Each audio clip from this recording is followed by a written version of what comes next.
कक्षा 9 का सम्पूर्ण विद्यार्थी भाइ बहिनीहरूमा म शिक्षक विनोद शाहको तर्फबाट नमस्कार। र आजको कक्षामा म तपाईहरू बीच दोस्रो पाठ यात्रा सुरु गरौँ भन्ने कविता लिएर उपस्थित भएको छु। विद्यार्थी भाइ बहिनीहरू, यो कवितामा कविले के भन्न खोजेको छ र प्रत्येक श्लोकको अर्थ भावार्थ आजको कक्षामा म चर्चा गर्नेछु। त यात्रा सुरु गरौँ भने कविताका कवि दुब्बसु छेत्री हुन् र यो कविता गद्य कविताका रूपमा प्रस्तुत गरिएको छ र कवि दुब्बसु छेत्रीको छोटो परिचय तपाईहरू बीच म भन्न गइरहेको छु र त्यसपछि प्रत्येक श्लोकको भावार्थ प्रस्तुत गर्नेछु। त विद्यार्थी भाइ बहिनीहरू, यात्रा सुरु गरौँ भने कविताका कवि दुब्बसु छेत्री हुन्। कवि दुब्बसु छेत्रीको जन्म विक्रम सम्वत 2023 साल साउन 21 गते भएको थियो। उहाँलाई एक राष्ट्रवादी कविका रूपमा चिनिन्छ। उनमा राजनीतिक चेतना, राष्ट्रवादको सुगन्ध अनुभव गर्न सकिन्छ। राष्ट्र निर्माण र समृद्ध नेपालको चाहना नै यिनका कविताको मूल विशेषता हो। कविले कवितामा यी हरफहरूमा राजनीति अस्थिरताको लामो थकानलाई त्यागेर राष्ट्र निर्माणको नयाँ युगमा प्रवेश गर्ने भावना व्यक्त गरेका छन्। के भन्न खोजेको छ भने समयको एउटा लामो झरी, यो झरी शब्दको अर्थ हुन्छ पानी परिरहेको समय, र झरी कस्तो हुन्छ, त्यो पानी परेकै लामो समयसम्म निरन्तर अनवरत रूपमा अटुट रूपमा पानी परेकै समयलाई झरीको समय भन्छ। त हाम्रो देशमा यो पानी पर्नु त वास्तवमा प्रकृतिको लागि, हरेक प्राणीको लागि सुखमय कुरा हो, राम्रो हो। पानी परेन भने हामी बाँच्न सकिँदैनौँ। तर यहाँ कविले यो पानी पर्नुको अर्थलाई हाम्रो देशमा लामो समयसम्म नेपाली जनताहरूले राजनीति, सांस्कृतिक, लैङ्गिक, क्षेत्रीय, वर्गीय द्वन्द्वमा फसेको सन्दर्भलाई झरीसँग तुलना गरेको छ। त्यो सङ्कटकालको समय थियो। हाम्रो देशमा राणाहरूले नेपाली जनताका अधिकार खोसेका थिए। जहानिया राणा शासनमा जनताहरू रोई बाँच्न बाध्य परेको थियो। रुवाई भन्नाले पानीको झरीसँग तुलना गरेको छ। 3 करोड नेपाली जनताको आँखाबाट आँसु थामिएको थिएन। यो देश अन्याय, अत्याचार, जुल्म, नागरिकहरूले आफ्नो अधिकार गुमाएका थिए। यो समय अब छैन। बल्ल घाम उदाएको छ। बल्ल घाम उदाएको छ भने त्यो दुःखको समय, त्यो सङ्कटको समय अब समाप्त भएर देशमा प्रजातन्त्र आएको छ, देशमा गणतन्त्र आएको छ। अब नेपालीहरूमा स्वतन्त्रता आएको छ। खुसीको दिन भएको छ। बिहान भएको छ। बिहान भएको छ को अर्थ जनतामा अब खुसी आएको छ। जनता खुसी छ। अब त्यो अवस्था छैन। जनताको आँखामा आँसु देख्नु परेको छैन। अब शिक्षाको माध्यमबाट जनचेतना प्रवाह गरी विकासका नयाँ गीत गाउनु पर्छ। विकासका नयाँ गीत गाउनु पर्छ। आस्थाको टुक्की बाल्नु पर्छ। अब हामीले उज्यालो छर्नु पर्छ। उज्यालो छर्नुको अर्थ हामीले अब देशमा विकास गर्नु पर्छ। यतिका दिन नेपाली जनता जे जति दुःख गरे, संकटमा रहे, त्यो संकटको समय अब बितिसकेको छ। आस्थाको टुक्की बाल्नु पर्छ।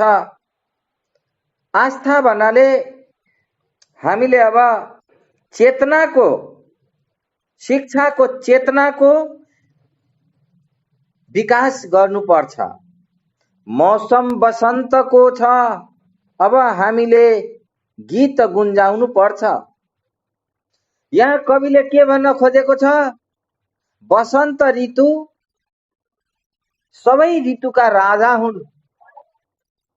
सबैभन्दा सुन्दर, मन पराउने सर्वश्रेष्ठ ऋतु बसन्त ऋतुलाई मानिन्छ। यो ऋतुमा प्रकृति हराभरा, डाँडा काँडा चहुर हरिया चारैतिर देखिन्छ। खुसियालीको समय हुन्छ। अर्थात् बसन्त, मौसम बसन्तको छ भने मौसम खुसियालीको छ, मौसम आनन्दको छ। अब क्रूरताको समय, जहानिया शासनको समय, निरंकुशताको समय, कठोर जीवनको समय, यातना दुःख पीडाको समय अब नेपाली जनताले भोग्नु पर्ने छैन। फक्रेका छन् गुराँसहरू। अब हामीले मालाहरू उन्नु पर्छ। एकताको मालामा यी 3 करोड नेपाली जनताहरू बीच विभिन्न भाषा, भाषी, धर्म, सम्प्रदाय यी सबैको एकतामा बाँधेर हामीले माला बनाउनु पर्छ। हाम्रो देश 4 वर्ण 36 जातका साझा फुलबारी हुन्। यी 3 करोड नेपाली जनताका अलग अलग धर्म, संस्कृति, भाषा, पहिरन पोसाक भए पनि यी सबैलाई, चाहे हिमाली होस्, चाहे पहाडी होस्, चाहे मधेसी होस्, यी सबै नेपाली हुन्। सबैका आफ्नै विशेषता छ। ती विशेषता भनेको एउटा फूल हो र सबै फूललाई एक ठाउँमा उनेर माला बनाउनु पर्छ। राष्ट्रिय गानको पंक्तिलाई अलिकति सम्झना गरौँ त। सयौं थुङ्गा फूलका हामी एउटै माला। अर्थात् सयौं थुङ्गा छ।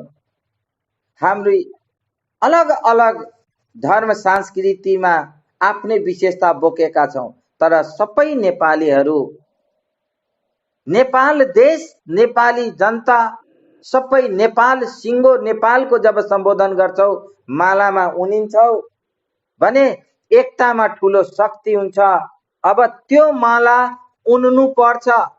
हामी जुन अलग अलग थियौ, हामी जुन फुटेका थियौ, जसको कारण हामी नेपालीहरूले लामो समयसम्म दुःख भोग्यौ।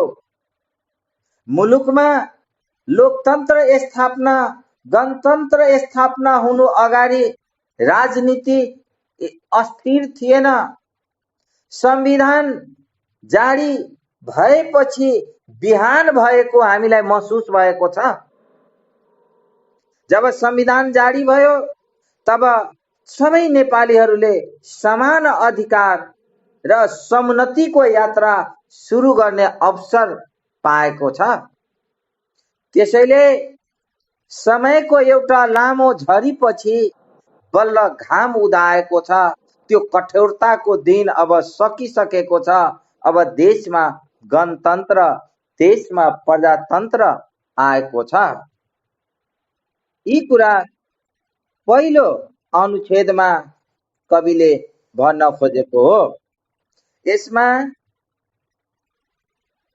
कुनै भाइ बहिनीलाई नबुझेको केही छ भने भन्नु होला है। पहिलो अनुच्छेद बुझ्यो राम्ररी? एकचोटि फेरि हेरौँ त, किताबलाई हेर त। समयको लामो झरीपछि बल्ल घाम उदाएको छ। समयको एउटा लामो झरी भन्नाले हाम्रो नेपालमा लामो समयसम्म जातीय द्वन्द्व, भाषिक द्वन्द्व, लैङ्गिक द्वन्द्व, क्षेत्रीय द्वन्द्व, वर्गीय सङ्घर्ष चलेको थियो। त्यो सबै अब के भयो त? समाप्त भयो। बल्ल घाम उदाएको छ भने खुसीको दिन आएको छ। बिहान भएको छ। अब हामीले हाम्रो यात्रा सुरु गर्नुपर्छ। बिहान भएको छ भने देशमा प्रजातन्त्र आइसकेको छ, देशमा गणतन्त्र आइसकेको छ, देशमा संविधान जारी भइसकेको छ, 3 करोड नेपाली जनताको दुःख दूर भइसकेको छ। अब हामीले यात्रा सुरु गर्नुपर्छ। पानी थामिएको छ। अब हामीले हाम्रो आरोहणको थालनी गर्नुपर्छ। आस्थाको टुक्की बाल्नुपर्छ। ज्ञान, विज्ञान, शिक्षा, चेतना दिनुपर्छ। उज्यालो छर्नुपर्छ, ज्ञानको चेतना दिनुपर्छ। त्यसपछि मौसम बसन्तको छ। बसन्त ऋतु भन्नाले बसन्त ऋतुमा न धेरै जाडो हुन्छ न धेरै गर्मी हुन्छ, मान्छे अत्यन्तै खुसी हुन्छ। त्यस्तो खुसीको क्षण हाम्रो देशमा आएको छ। सबैले समान अधिकार पाएको छ। संविधान जारी भएको छ। अब देशबाट हत्या, हिंसा, अन्याय, अत्याचार यो सबै निर्मूल भएको छ। 3 करोड नेपाली जनताको अनुहारमा उज्यालो फेरेको छ। त्यो भाव यो पहिलो अनुच्छेदमा दिएको हो। अब दोस्रो अनुच्छेद हेरौँ त एकछिन। दोस्रो अनुच्छेद, नाच्दा नाच्दै जहाँ रोकेका थियौ सोरठीको ताल, त्यहीबाट चाल्दै एउटा चालका 3 कोटी पाइला। अस्तित्वको यात्रा सुरु गरौ, रम्दा रम्दै रोदीको रन्कोमा छुटेका थियौ जहाँ, त्यही चौतारीबाट सहमतिको यात्रा सुरु गयो। पहेलपुर धान खलियानमा राखेर माघीको न्वागी खाँदै स्वावलम्बनको नयाँ यात्रा सुरु गरौ। घुम्दै विवाह पञ्चमीको मेला पर्खिँदै थियौ जहाँ, मधेसको पवित्र छठ र त्यही जानकी माटाको चन्दन लगाउँदै सहिष्णुताको यात्रा सुरु गरौ। गाउँदा गाउँदै जहाँ रोकिएका थियौ सेलोको भाका, त्यहीबाट गाउँदै बन्धुत्वको गीत उज्यालोको यात्रा सुरु गरौ। मनाउँदै लोसार जहाँ पुज्दै थियौ हिमाललाई मानेर देउता। 13 नम्बर अनुच्छेदमा हेर्ने, यो 13 पेज नम्बरमा, त्यही आकाश छुने हिमाललाई साक्षी राखेर सहकार्यको यात्रा सुरु गरौ। जप्दै गोरा जहाँ नाचेका थियौ देउडा, त्यही कर्णालीको मुहारनिर उभिएर नवनिर्माणको यात्रा सुरु गरौ। खोज्दै शान्तिका 2 सम्बोधी आँखा, जहाँ हामी लोलाएका थियौ उडाउँदै शान्तिका सेता पडेवाहरू, तिनै सम्यक आँखाबाट शान्तिको यात्रा सुरु गरौ। विद्यार्थी भाइ बहिनीहरू, यो दोस्रो अनुच्छेद पहिलो अनुच्छेद जस्तै यसको शब्दको अर्थ, कविताको भाषा र भाव धेरै फरक हुन्छ। कविताको भाषा गाह्रो हुन्छ, गहिरो हुन्छ। अब यसलाई हामी एकछिन विचार गरौँ। यहाँ कविले के भनेको छ? नाच्दा नाच्दै जहाँ रोकेका थियौ सोरठीको ताल, अनेकतामा एकताको सूत्रमा बाँधिएर 3 करोड नेपालीको सह-अस्तित्वको यात्रा आरम्भ गर्नुपर्छ। किनभने देशमा अब प्रजातन्त्र आइसकेको छ। सबै रोदीको रन्कोमा रमाइरहेको अवस्थाबाटै सहमतिको यात्रा आरम्भ गर्नुपर्छ। सबै नेपालीको बीच सहमति हुन्छ। तराईको भूमिमा स्वर्णबालाहरू झुलाउँदै, तराईको भूमि धान फल्ने भूमि हो। स्वर्ण बाला भन्नाले सुन जस्तो धानका शीषहरू, बालाहरू सुन्दरता ल्याएको छ, त्यसलाई फलाउनु पर्छ। खलियानमा धानका शिखर चुल्याउँदै, माने खलियान भन्नाले धान खेतबाट काटेर झार्ने ठाउँलाई खलियान भनिन्छ। त्यो खलियानमा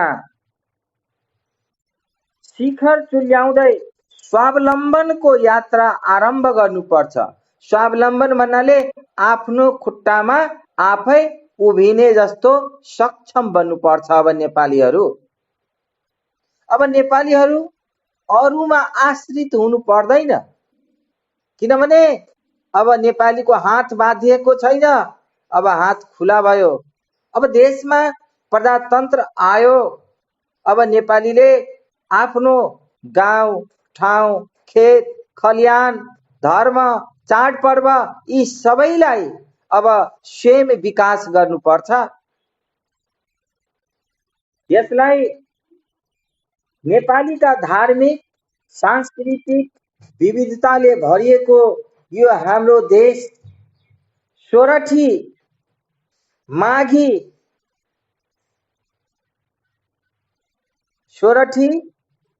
माघीको न्वागी, विवाह पञ्चमी हाम्रो तराईको, हाम्रो जनकपुरको खास गरी प्रसिद्ध चाडपर्व मध्ये विवाह पञ्चमी चाडपर्व हो। त्यसपछि छठ भयो।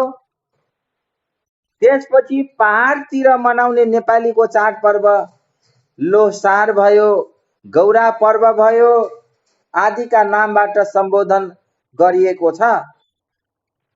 मुलुकको जुनसुकै स्थानमा जुनसुकै धार्मिक सांस्कृतिक परम्परा बोकेको जनतालाई समानता हुनुपर्छ। सबै नेपालीहरू स्वावलम्बी बन्नुपर्छ। एक अर्कामा अधीनस्थ हुनु हुँदैन। आकाश छुने अग्ला हिमाललाई साक्षी राखेर हाम्रो देश शिवको ज्ञान भूमि हो, शिवको तपोभूमि हो। नदी नाला, सागरमाथा, हिम श्रृङ्खला, यी पावन पर्वतहरूलाई साक्षी राखेर हामी नेपाली आफ्नो धार्मिक सांस्कृतिक क्षेत्रीय स्थानीय वर्गीय विभेदलाई अन्त गर्दै नेपालीहरूले परिवर्तनका लागि सहकार्य गर्नुपर्छ। सबै नेपाली दाजुभाइ दिदीबहिनीहरूमा काँधमा काँध राखेर हातीमालो गरेर यो देशको लागि विकासको लागि अग्रसर हुनुपर्छ। अब हामी नेपाली जे जहाँ छौँ, हामी नेपाली जे जस्तो धर्म संस्कृति चाडपर्व छौँ, चाहे क्रिस्चियन होस्, बुद्ध होस्, हिन्दू होस्, यी सबै एकजुट भएर एकताको मालामा गाँसिएर हातोमालो गरेर काँधमा काँध जोडिएर अब देशको विकासको लागि अग्रसर हुनुपर्छ। यसरी के तराईवासी, के पहाडवासी, के हिमालवासी सबैको धर्म संस्कृतिलाई एकजुट गरेर एक अर्कामा सबै ऐचो पैचो गरेर रमाउनु पर्छ। दुर्गम क्षेत्रमा भएका गौरा पर्व, देउडा पर्व, यी सबै मेचीदेखि महाकालीसम्मका जति पनि ठाउँहरू छ, जति पनि पवित्र पावन भूमिहरू छ, यी सबै ठाउँहरूलाई एकतामा बाँध्नु पर्छ। शान्तिको प्रतीक शम्भुका दुईटा आँखा, यो दुईटै आँखा र ले न्याय र अन्याय छुट्याएर र शान्तिको परेवा अब आकाशमा उडाउनु पर्छ। देशबाट अन्याय र अत्याचारलाई अन्त गर्नुपर्छ। आजको कक्षामा यो दोस्रो अनुच्छेद समापन गर्न लागेको छु। अब भोलि तेस्रो अनुच्छेदको बारेमा चर्चा गर्नेछु।